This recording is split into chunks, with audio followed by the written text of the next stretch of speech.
guys, this is the third of several podcasts with scientist and energy expert Jack Kerfoot exploring which states are making real and timely progress at reducing greenhouse gas emissions and the factors that contribute to their success. Episode 1, focusing on 4 Northeastern states, and the second episode, which analyzes 5 Midwestern states, are now streaming on YouTube and major podcast channels. Today's episode moves to the Southwest, where we'll check 5 states to see how they're doing. So stay with us. Welcome to Lean to the Left, home of no-holds-barred commentary, plus interviews with fascinating people, some of them top experts, others simply with interesting stories to tell. You'll never know who'll show up at Lean to the Left. Now here's your host, Bob Gaddy.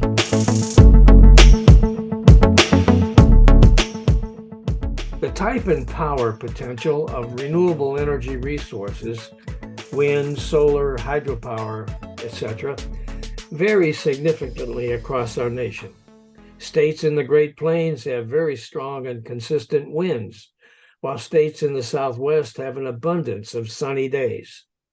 Environmental philosophies and policies also vary from state to state.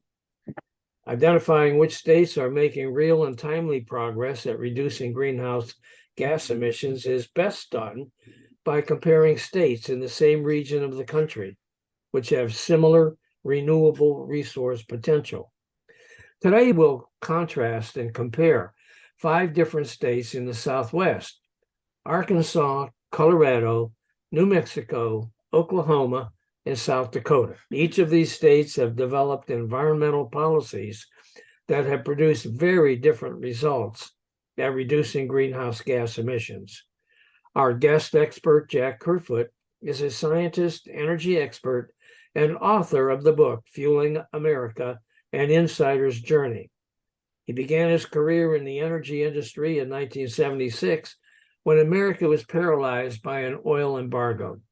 He's the principal of J.L. Kerfoot Energy Services and blogs on his website, Our Energy Conundrum, at jackkerfoot.com. Jack's a strong advocate for renewable energy as the solution for combating climate change. Jack, welcome back to the Lean to the Left podcast.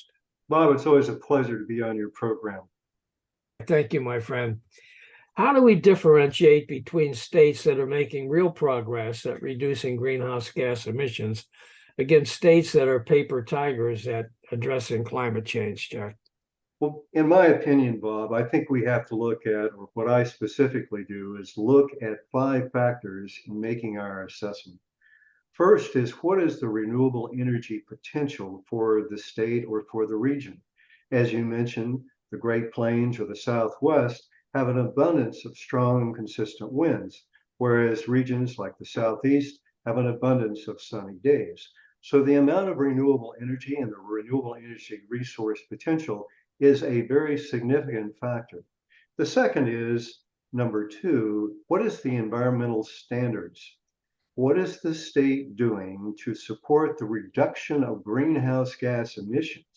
Has the state established a renewable energy standard for the electric utilities? And if so, are the utilities meeting these standards? Unfortunately, when I look at the states across the US, I occasionally find states that have enacted standards and utilities have failed to meet these standards and are still generating a disproportionate high level of greenhouse gas emissions, which is primarily CO2. The third item is eliminating barriers. And this perhaps is far more significant than many people realize. What is the state doing to remove any barriers for the development of new renewable energy projects? Some states have restrictive land access laws and or bureaucratic permitting processes. And as a result of that, some of these states, it may take well over 10 years just to get the state approvals to develop and build a renewable energy project, whether it's wind or solar. This is above and beyond the federal regulations that are already in place. Usually the federal takes 18 to 24 months, but the states can take as little as 1 year or 2 years, and as long as I have seen in some cases, up to 20 years. The fourth item is eliminating coal, and I think it's important to recognize why that is so important. First of all, we have to realize that coal generates 40 to 45% more greenhouse gas emissions than natural gas, which is also a fossil fuel. So what we want to do is, what is the state doing to really reduce the greatest generator of greenhouse gas or CO2 emissions? The next one is pollution. Coal ash, which is the product when you burn coal, has with it byproducts that include arsenic, mercury, and also lead, which are highly toxic. In 2019, coal ash was documented to have leaked into the groundwater in 241 coal-fired power plants across the United States. Some were still operating, some have been closed down. And what that means is not only is that high toxicity in the groundwater, very hazardous to people that are drinking the water, especially the elderly and babies, but also it leaches into or impacts the produce that the farmers are growing and also the animals that may be eating from the well water or drinking from the well water as well. And finally, economics. If you aren't concerned about the environment, I always like to ask, do you like to save money? And the reason I ask that, cost to generate electricity is 2 to 3 times more expensive than power generated from wind and solar. So when you have states that are turning their nose up on move to renewable energy, what they're really saying is they don't care about the environment, they don't care about the climate, and they don't care about the taxpayer's pocketbook. So usually we can get someone to agree with one, if not all of those factors being important. The last item that I look at is, what is the state doing to make the power grid, the regional power grid, resilient? We have to realize that when we talk about climate change, we sometimes think about melting ice caps or the water temperatures getting warmer. But actually, when we really talk about climate change, the greatest threat, quite candidly, is the dramatic increase in severe weather. Floods, droughts, heat waves, blizzards, tornadoes, hurricanes. On a global study that UN has done and US studies have done as well for the US as well, what they looked at is the number of severe weather between 1980 and 2000, and then 2001 to 2021. And what they saw was an 80% increase in the frequency of this severe weather. What we're also seeing too is dramatic increases in the intensity. The temperatures are breaking new highs, and we're seeing low temperatures that originally would have been called a 100-year storm are now occurring at every 5 or 10-year periods of time. And we have this type of severe climate change. What we're talking about is a dramatic increase of fatalities to humanity. So from our standpoint, we should all be focused on looking for ways to reduce greenhouse gas emissions and address climate change. So those are the factors that I look at when I try and assess, is a state making real progress, or are they a paper tiger?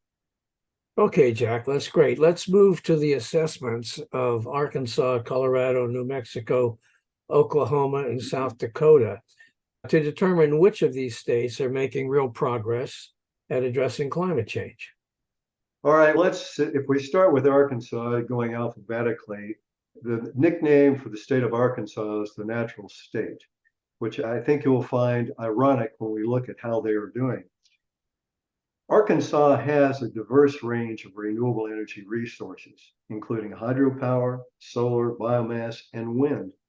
However, only a small portion of these resources have been developed by the utilities. 2, Arkansas is one of only 13 states with neither a renewable energy standard or even a renewable energy goal.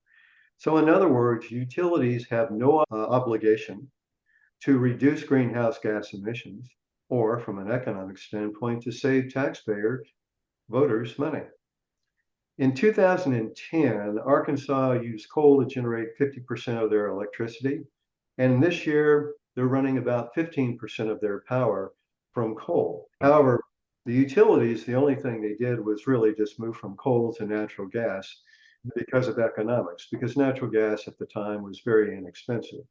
Right. Now, in many states, or you will hear advocates for coal or natural gas generation, they'll say, oh, we're saving jobs. The reality is, in a state like Arkansas, which used renewables to generate only 12% of their electricity, in 2021, almost 1,500 people were employed in renewable energy power plants, wind and solar or hydro, 920 in nuclear power plants, 890 that were in natural gas plants, and only 300 in coal-fired power plants. So what we actually see is when we move from coal and natural gas, not only is it cheaper, but actually creates more jobs. So when we look at what Arkansas has achieved, quite candidly, they have undeveloped, they have significantly not developed their renewable energy resources. They have shown minimal to no interest in reducing greenhouse gas emissions.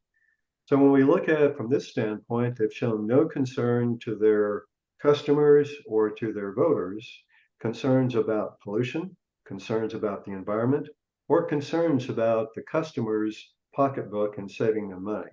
So it may be the natural state, but unfortunately, the state is a very unnatural or paper tiger kind of result. All right. So that was Arkansas. So what about Colorado? Colorado, which is the centennial state, I always find it interesting to look at sort of state names. It does have significant wind resources, particularly on the eastern plains and the mountain crest of the state. It also has substantial solar, hydropower, and biomass. However, only a small portion of Colorado's wind resources have actually been developed by the state utilities. In 2004, Colorado did enact a renewable energy standard, requiring investor-owned utilities to sell 30% of their electricity from renewable resources by 2030. So they put a standard there. Unfortunately, what I've seen is that when a standard is put in place, sometimes the utility or utilities will look at it as that's something we have to achieve in 7, 8 years down the road. And so we're going to slowly move toward this goal. And that's what I see time and time again in some of the states with the renewable energy standards. Now, in 2021, Colorado did initiate a greenhouse gas pollution reduction roadmap. Now, there they want to reduce emissions by 26% by 2005 and also reduce 50% by 2030. Now, that's a far more significant greenhouse gas reduction step forward than the initial Energy Standard Act. Now, they have moved from 72% of the state's electricity from coal in 2010 to 28% or about 30% in this year. So they've cut the consumption of coal in Colorado by more than 50%. Colorado has a history of coal mining. They began mining in 1859, and in 2021, Colorado had 8 operating coal mines. But when we talk about jobs, if we look at the number of jobs in the coal industry, which includes the coal mines in Colorado and also the coal fuel power plants in Colorado, that generated about 3,500 jobs. Well, in 2021, the same year, there were almost 17,000 people employed in wind and solar renewable energy industry. So again, we're seeing not only is it cheaper, it saves the taxpayer and the consumer money, but it also creates jobs. So from that standpoint, in 2023, we look at how Colorado is doing. 55% of their power was from fossil fuels, which is natural gas and coal, and 45% from renewables.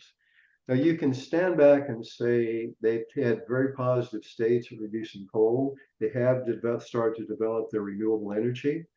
They've also put in place a renewable energy standard and a plan to try and reduce their greenhouse gas emissions.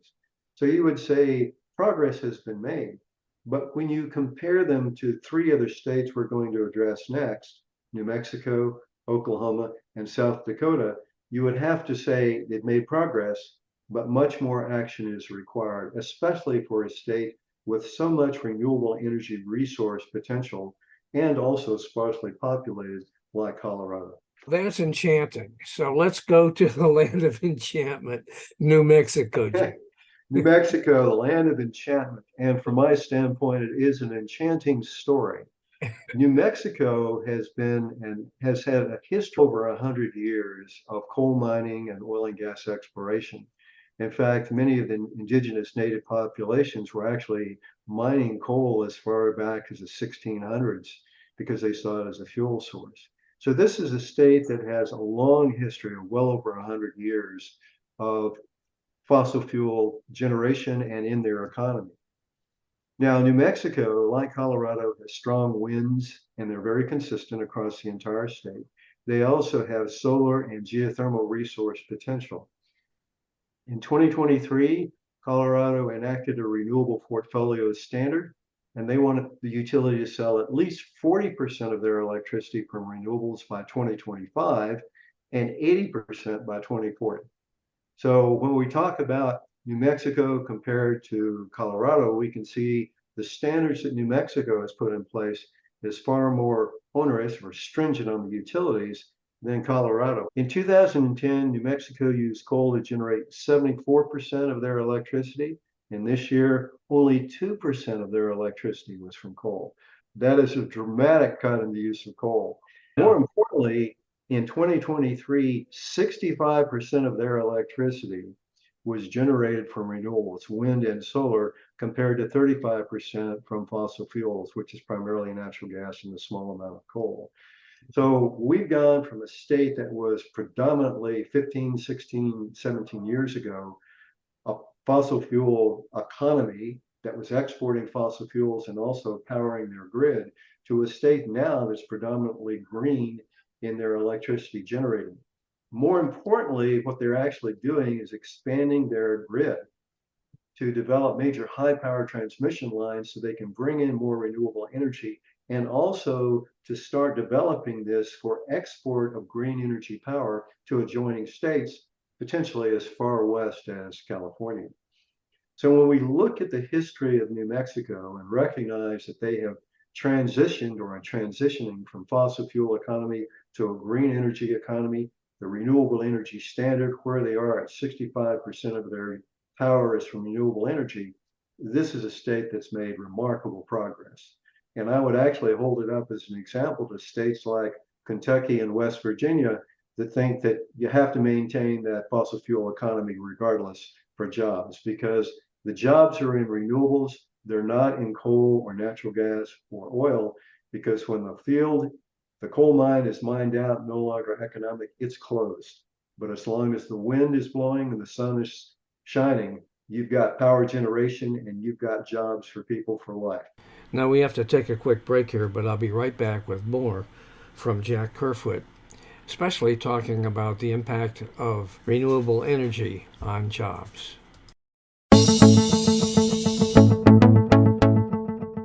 Jack, all of this research that you've been doing, time and again, shows that it's renewables where the jobs are, not coal any longer. Absolutely. And we have to realize that no fossil fuel there's a finite amount of fossil fuels. So that's what we're seeing around the world, is when those coal mines close down because they're no longer economic, that's the end of the jobs. And you can look at that in West Virginia and in Kentucky. Many years ago, I worked on a geophysical crew doing a survey in West Virginia. And when the coal mine closed down, the economy, there was no economy. And it was devastated the town and the community completely. So coal has had a role in the history of establishing the Industrial Revolution, but now it's time to move on to the next opportunity that we can generate an even better economy with green energy. Now, Jack, both of us are baseball fans. Yes, we are. All right. I know you're a Yankee fan, and you know I'm a Baltimore Oriole fan. That's right. All right. But I will have to admit that one of Oklahoma's favorite sons, Mickey Mantle, was one of the greatest baseball players ever to play the game. And I know that he's kind of a hero of yours. So tell me, how are things going in Oklahoma, Mickey Mantle State? The nickname for Oklahoma is the Sooner State. And Yeah. that actually goes back to the days when it was Indian Territory and they opened up the Indian Territory for land runs. And so the military would come out, the cavalry would come up, they'd line people out, and they would fire a cannon. And then people would go off on their horse or in their covered wagon and stake out land, and then they go and file it. But people that crossed the line ahead of the start were called Sooners. So you could actually say the Sooner State is really saying we're a bunch of crooks. But that's another story for another day. Well, I But was wondering, I've always wondered, why were they the Sooners and not the Laters? But yeah, yeah, I wouldn't have picked that name myself, but then there's a lot of history with the state, both good and bad, like anything. But it is the Sooner State. so how are Now, things going in Oklahoma, pal? you have to realize that Oklahoma has strong, consistent winds across the entire state. Uh, You hear the city of Chicago called the Windy City. I used to laugh about that because the average wind speed in Chicago is around 14 miles an hour. The average wind speeds for Oklahoma City or Norman, Oklahoma, where the University of Oklahoma is almost 15 miles an hour. So whether you're in the western part, in the panhandle, or the northeastern part, or the central part of the state, you have wind. It's strong and it is consistent.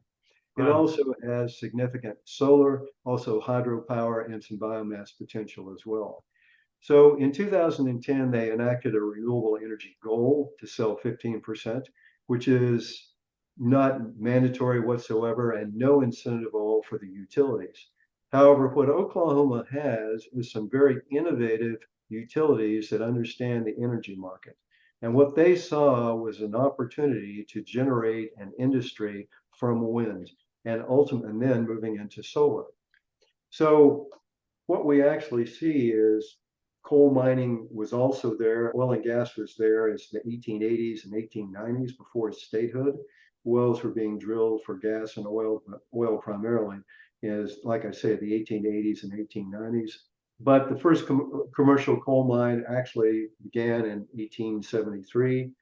But in 2021, Oklahoma had only one operating coal mine and it employed only one person. So really what it says, there's a small volume of coal that the operator of that mine thinks is still economic, but one person is obviously not a full-time job from that standpoint.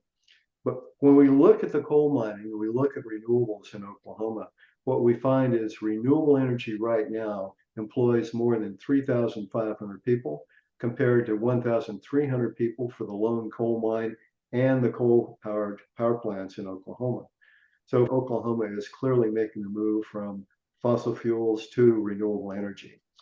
Now, in April of this year, Oklahoma generated 58% of their electricity from renewables, primarily wind, and 42% from fossil fuels, primarily natural gas. They only generate 2% of their electricity, like New Mexico, from coal. So coal has effectively become phased out in Oklahoma, and we're moving from natural gas to renewable energy. And I think it's impressive that both New Mexico and Oklahoma are both fossil fuel economies that are now making this dramatic move energy and transforming their economy.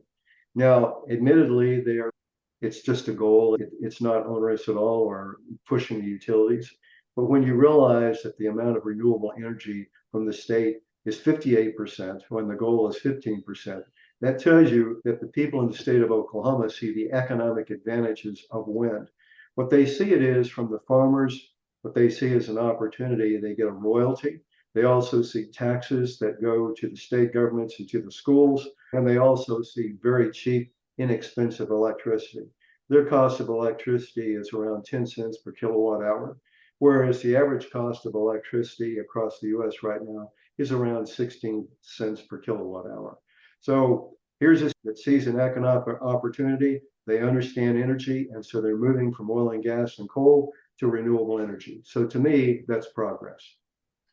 Okay, now we're going to move to South Dakota, which is the Mount Rushmore state. That's And correct. and Donald Trump apparently thinks he should be on Mount Rushmore. I've seen photos where he was photoshopped in there and it cracked me up. Anyway, I don't know why I said that because it has nothing to do with what we're talking about. But let's Well, talk we're talking about wind, so I think perhaps that's the way we can look at it. wind. All right, go ahead. Let's hear what you have to say about South Dakota. Well, in 2008, South Dakota enacted a renewable energy recycle and conservation energy objective, which is like a goal. And it was to basically say we want the utilities to encourage the utilities to sell 10% of its electricity from renewable energy. Well, what happened in South Dakota is a lot like Oklahoma. The utilities in that region saw the resource of wind and they went about aggressively developing it. Now, also from a coal standpoint, in 2010, 35% of the power in South Dakota was from coal, but in 2023, only 5%. So if anything, what we find is the agricultural community, ranches, the farms, have basically seen a significant concern about coal mining and particularly generating power from coal. And again, the production of coal ash, toxicity into the groundwater, and the impact on the livestock and the crops. Now, we have to realize that in April of this year, 86% of South Dakota's electricity was from renewable energy, and only 14% from fossil fuels, which was primarily natural gas. So what you've seen is a state see this opportunity. The agricultural community, the farmers and the landowners have welcomed the development of the wind and also solar parks as well. And they've seen the benefit, not only from economic benefit for royalties, but also reduction of the use of coal. But now they also are seeing the real advantages of what's called agrivoltaics. What that means is in some areas with farmlands, they oppose the development of solar parks because they say it's taking up valuable farmland. But on the agrivoltaics means that when they put the solar panels out there, they also are planting specific types of plants that will encourage pollinators, bees and butterflies.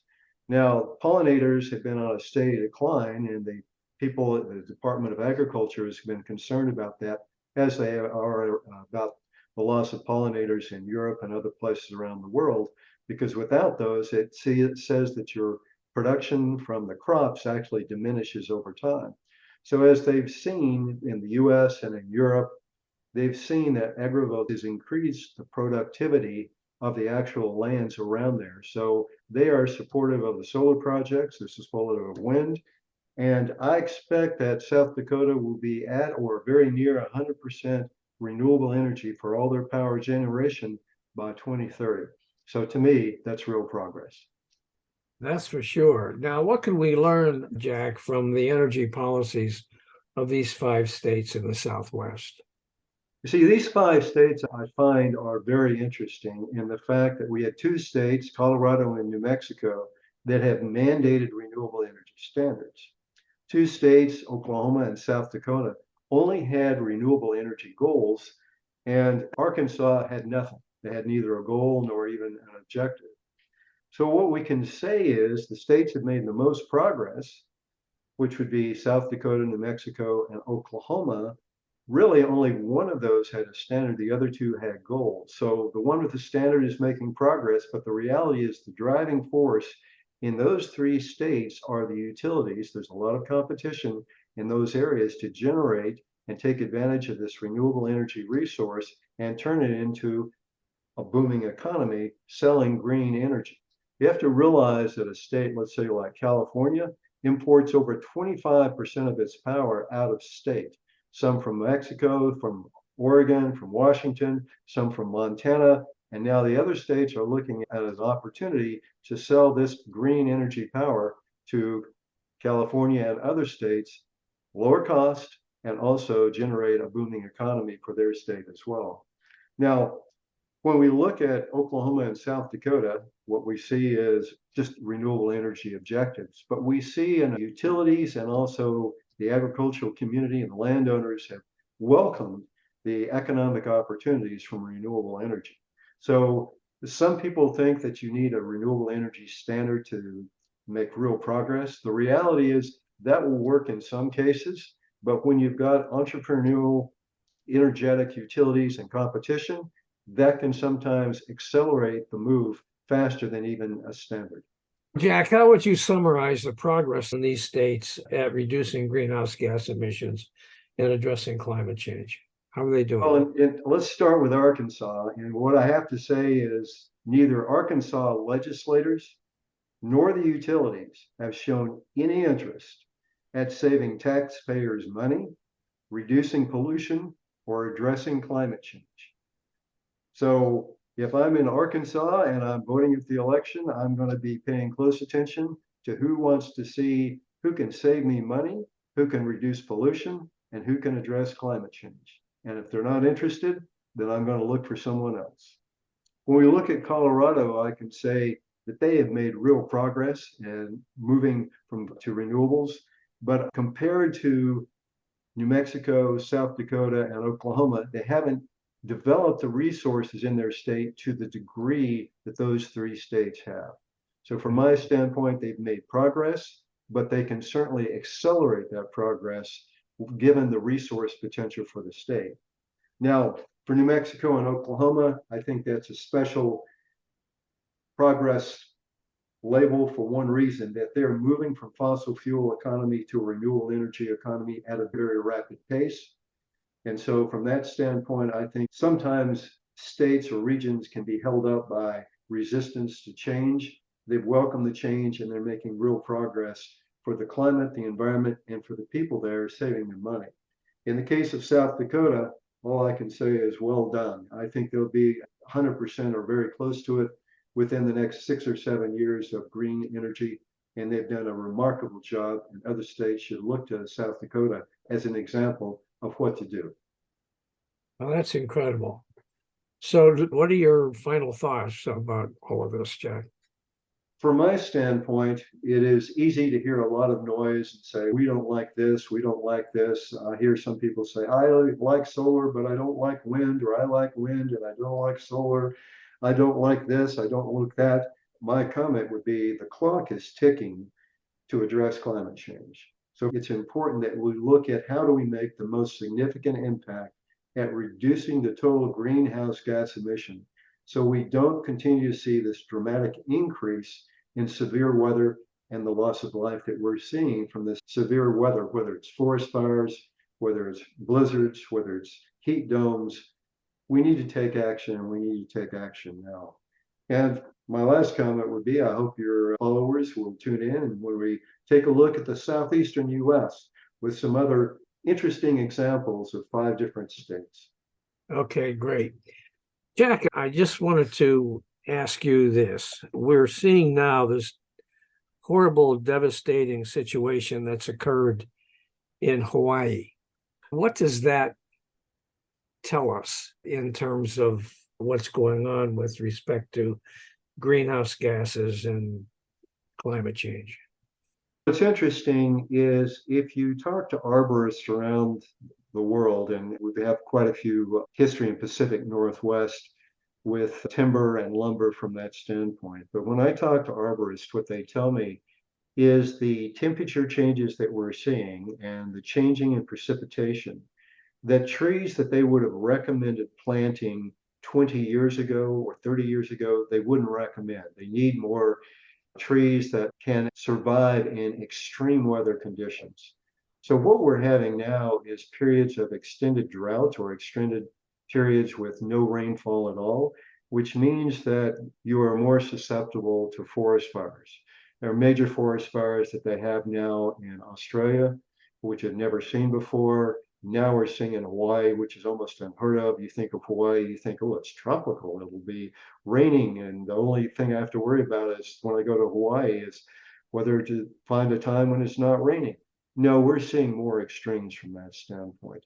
We're seeing unprecedented floods in China. We're seeing unprecedented floods in Eastern Europe and in Europe as well, and also in droughts in Africa. So what we're seeing is extreme changes in climate that's impacting the fauna that we have and also means it's more susceptible to forest fires, which is also another threat from humanity. Well, a minute ago, you said the clock is ticking. Does this situation in Hawaii illustrate that? I think it does. And like I say, if you look at the change in the severe weather intensity and frequency of 40 years ago and compare it to the 20-year period today, what you're seeing is what before would have been considered a 100-year storm or a 200-year storm is now becoming a regular occurrence. Wow. And so I think we have to recognize that what we're seeing in Hawaii is we're going to see elsewhere. The U.S. Weather Bureau has actually put out a wonderful YouTube, perhaps wonderful is not the best word, but a very useful video to illustrate the impact of forest fires in California. They've gone back a map of California starting at 1900, and they're showing the frequency and the intensity of these forest fires in California. Those forest fires in California in 1900 were primarily in the South and Southwest. And over time, going all the way up to 2021, they increase in frequency, they increase in intensity, and they start to move further and further north as well. So that's showing an indication of the impact as we get drier climate. We're more susceptible to forest fires, even though some actions can be taken. Some things, when it comes to dry weather, and the plants and they become very susceptible, and all it takes is a spark. It can be lightning, or it can be something as a person not paying attention and throwing a cigarette or a lit match to create a fire, and it will take off extremely quickly. The loss of life in Hawaii, I think, illustrates that we aren't really prepared for the new normal that we have today. And the devastation and the loss of life is very much a substantial risk. Okay, Jack, thank you very much. That's very insightful.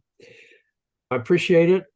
To find out when our next episodes with Jack Kerfoot will be streaming, just check podcast.leantotheleft.net, and you'll find the schedule of all episodes coming up there. And then you can mark them down on your calendar so you can know when to find them. So, Jack, thank you so much. I appreciate it. My pleasure. Now, one more message, and I'll be right back with some closing comments, which you would not want to miss.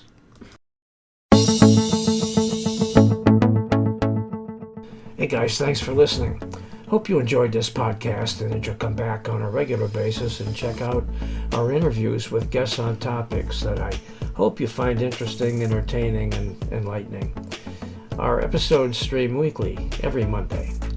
Let your friends know about this podcast and take a minute to subscribe. Just go to podcast.leantotheleft.net to subscribe, check out the upcoming interview schedule, and listen to all of our episodes.